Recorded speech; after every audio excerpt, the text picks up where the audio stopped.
Hey y'all, and welcome back to another episode of There's Danger Here. I'm Leilani, and today I'm bringing another horrible case to us, so let's just get into it, shall we? Robert Andrew Berdella Jr. was born on January 21st, 1949 to parents Alice and Robert Sr. in Cuyahoga Falls, Ohio. He was the oldest of two boys and was raised with a strict father and a devout Catholic family. Robert was bullied in his school years due to his nearsightedness, which caused him to have to wear those Coke-style bottle glasses. As a result, he became kind of a loner as he grew up. And as he grew in his teenage years, he realized he was a homosexual. And if you recall, I just said he was born in 1949, so this was not a good time.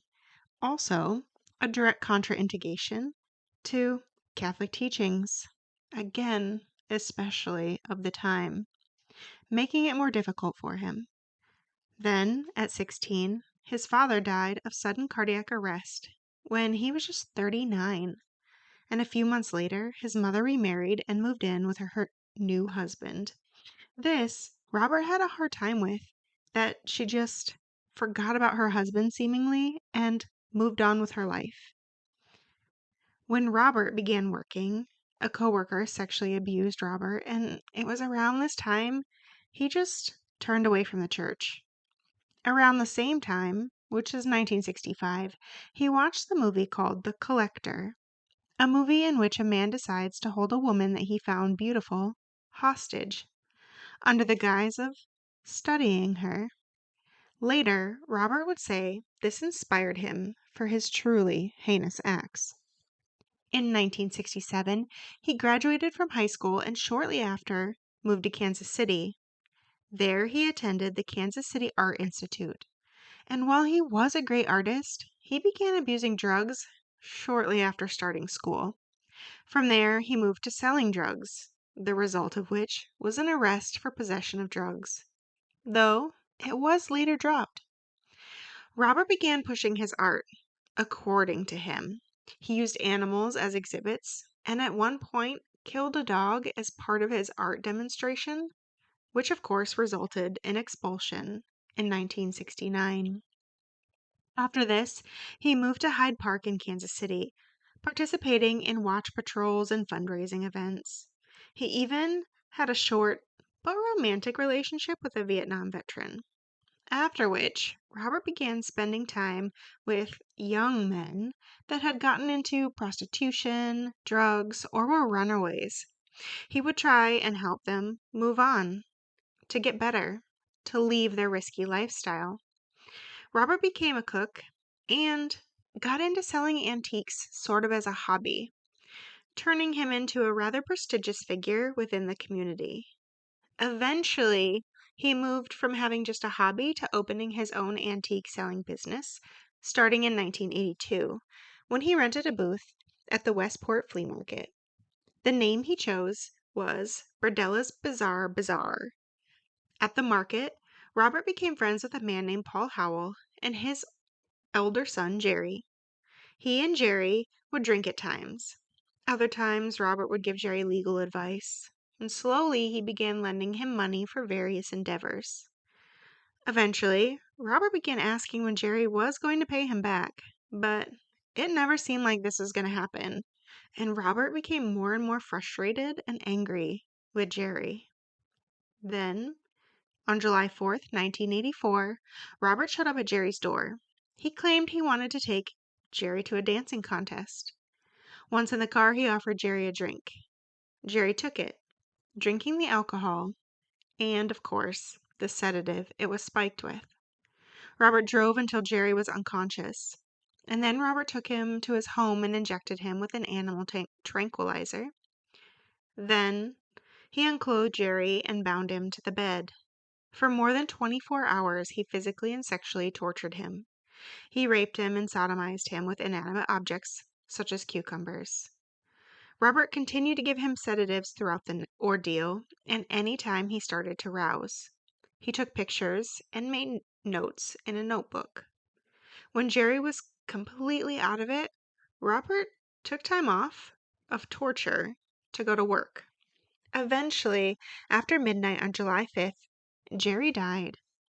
Robert later told authorities he was unsure if he asphyxiated on his vomit or stopped breathing due to the amount of sedatives he was giving him.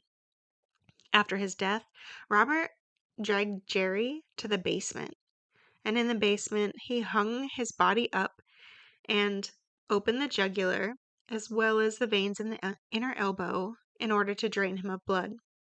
The body was left overnight, and in the morning Robert went downstairs and cut Jerry up with a chainsaw and a bone saw. The pieces were placed in dog food bags, then wrapped in larger black bags and left out in the trash for pickup. On April 10th, 1985, Robert Sheldon, a 23-year-old, knocked on Robert Berdella's door. He had been evicted recently, and he knew Robert Berdella would help him. So, 2 days later, Robert came home to find Sheldon passed out after binge drinking. Robert added animal tranquilizer to him, just to be sure. And this time he bound Sheldon with piano wire and brought him to the second-floor bedroom. Once Sheldon started to wake up, Robert decided he was going to tell him what was about to happen. Then he injected Drano into Sheldon's eyes, hoping to blind him. He broke his hands, inserted needles into his fingertips, and used caulking to deafen him by putting it, obviously, in his ears. Robert turned on the TV volume to ensure neighbors wouldn't hear anything, and for 3 days he tortured Sheldon, taking photographs and notes throughout this ordeal as well. Then, on April 15th, a contractor came over to work on Robert's house. Robert had forgotten about this, and so before allowing him in, he ran upstairs, put a sack over Sheldon's head, and pulled a rope tight around his neck, killing him. And that was it. At the end of the day, after the worker left, Robert dragged his second victim to the third-floor bathroom and cut him up in the bathtub. He once again placed his victim in dog food bags, then plastic bags, and then put them in the trash. Except for his head, which he took to the backyard that night and buried it. And if you're like me and wondering why he has so many dog food bags, it is reported that Robert has 3 chow chows, and when police eventually find out about this, when they do a search of the home, it is absolutely disgusting. It is said that there is feces everywhere. The dogs basically ran wild within the house. All right, back to this. In June of 1985, one of the boys he hired to do yard work on again and off again, Mark Wallace, got caught in a fast-moving thunderstorm. Robert invited him in to get out of the rain, and since Mark already knew him, he didn't hesitate to come inside. At some point, the conversation turned to drugs, and Robert told Mark he had something that would help him mellow out, essentially. Of course, Mark accepted, and was instead injected with chlorpromazine. And chlorpromazine is technically an antipsychotic medication. It works by blocking dopamine D2 receptors in the brain, which is believed to contribute to its antipsychotic effects. It also, however, affects other receptors, including histamine H1 and muscarinic M1, contributing to its antiemetic and sedative properties, which is what we're looking for here. This is why it's commonly used to help calm and sedate people pre-surgery. It's also called Thorazine. After Mark was out, he was carried to the second floor again and bound. Robert then waited for Mark to wake up and reported again that he was going to tell Mark everything that was going to happen to him. He attached alligator clips to Mark's nipples and shocked him. He inserted hypodermic needles into his muscles. And as with the previous 2, he took photos and documented the entire process. By June 23rd, Mark succumbed to the torture and died. Robert took Mark to the third-floor bathroom and once again used the tub to dismember his body and then took him out to the trash. On September 26, 1985, Walter James Ferris called Robert and asked to stay with him for a short time. Robert agreed, and as soon as Walter was in Robert's home, he gave him a sedative, after which he was tied to the bed And torture began. Walter received electric shock, and this time Robert increased the voltage from his first attack on Mark. Robert not only increased the voltage, but also the amount of time each shock would go on, and he would keep it up for almost 5 minutes at a time sometimes. Robert would insert hypodermic needles into Walter's neck and genitals, and Walter lasted 27 hours. He died as the result of respiratory depression due to the amount of sedatives he was given. As with the others, he was dismembered and taken away with the trash. After this victim, there was kind of a cooling off period that lasted until June 1986. And this is when Robert met up with Todd Stoops, a 21-year-old sex worker. For Todd, Robert didn't use as many sedatives as he had previously.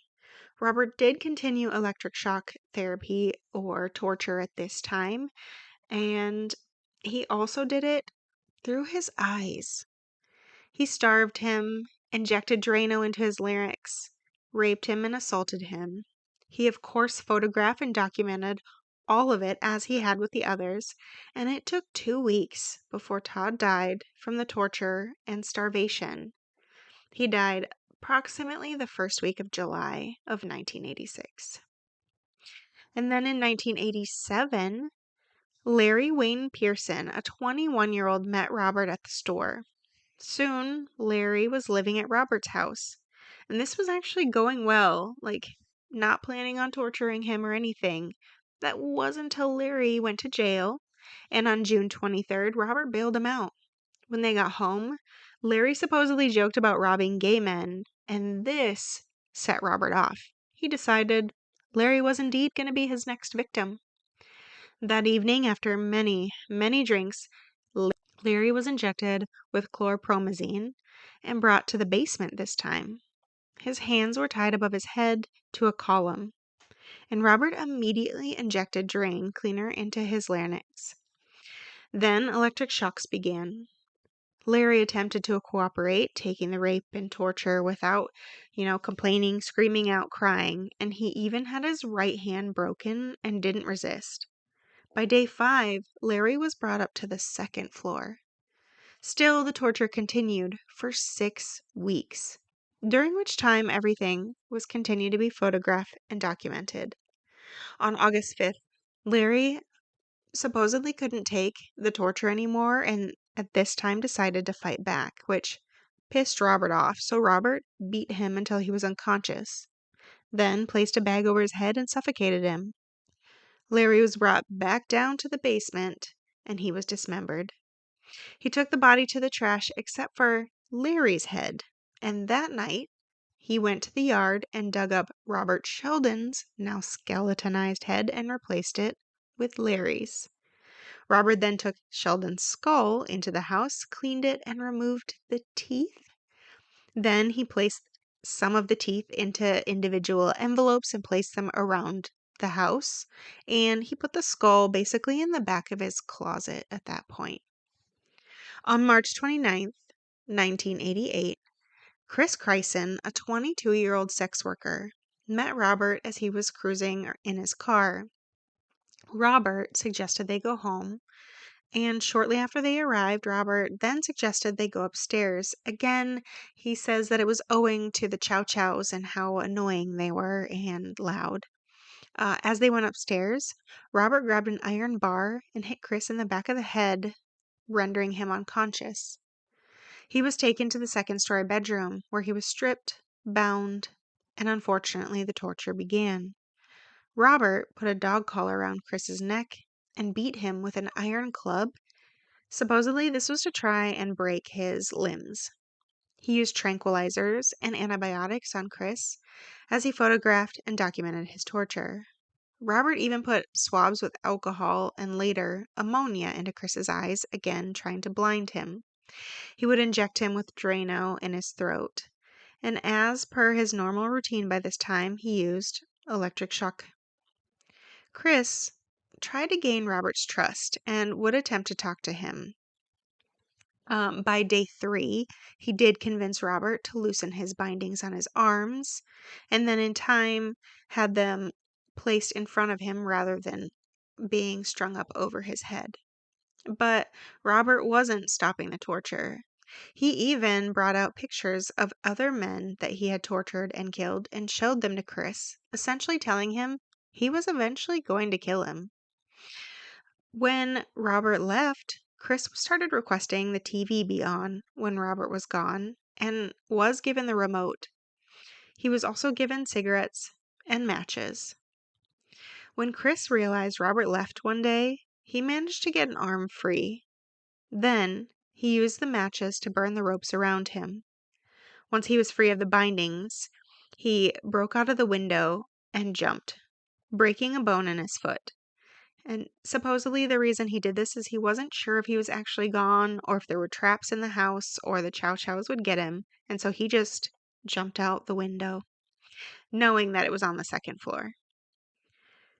From there, he ran across the street, and a meter reader saw him, but ignored the naked screaming man asking for help. Luckily, a neighbor was a better person than them and called the police, though they were hesitant and didn't let him in the house because he was naked and very badly, bruised and cut up everywhere. Chris told responding police that he had been abducted and the ordeal he went through. His visible injuries certainly lined up with what he was saying. So 2 of the 4 responding officers took Chris to the hospital, while the other 2 started to get a search warrant for Robert's address. During further questioning at the hospital, Chris told police of the torture, the Polaroids taken, as well as those Polaroids that Robert had showed him of other men. Later that day, Robert was arrested on charges of sexual assault, and when they got the search warrant, search of the home revealed the burnt ropes and electrical transformer Chris had spoken along with a plethora of syringes, sedatives, swabs, and eye drops. In the master closet, Robert Sheldon's skull was found. In one of the hallways were several vertebrae, and, of course, like I said, several envelopes were found around the house with teeth in them. In the basement, there was a hacksaw, miter saw, and chainsaw, all with blood, flesh, and pubic hair still stuck on them. Overall, 350 Polaroids were found in the house, along with notebooks detailing the torture of all his victims. In the yard, Larry's head was found. On July 23, 1988, Robert Berdella Jr. pleaded guilty to the murder of Larry Wayne Pearson in front of Judge Alvin Randall and was sentenced to life in prison without the possibility of parole.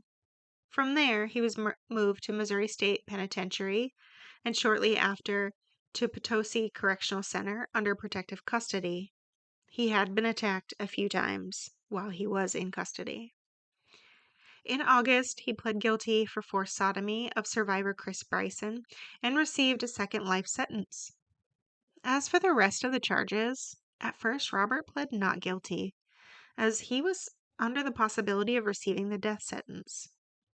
After receiving a deal, however, the death penalty was removed, and Robert, in the deal, was to detail exactly what had happened to all of his victims, which is how we know what happened. It even included explaining his shorthand and abbreviations that he had written throughout his notebooks. On October 8th, 1992, just 4 years into his sentence, at 2 p.m., Robert was sent to the infirmary after complaining of chest pain. He received medical care and after an assessment was transferred to the local hospital. But by 3:55 p.m., the 43-year-old was pronounced dead. Of this, Judge Randall would later say, quote, "couldn't have happened to a nicer guy," end quote. And that is the horrific story of Robert Berdella Jr. and his time being known as the Kansas City Butcher. To all those out there listening, be careful. It's a dangerous world we live in.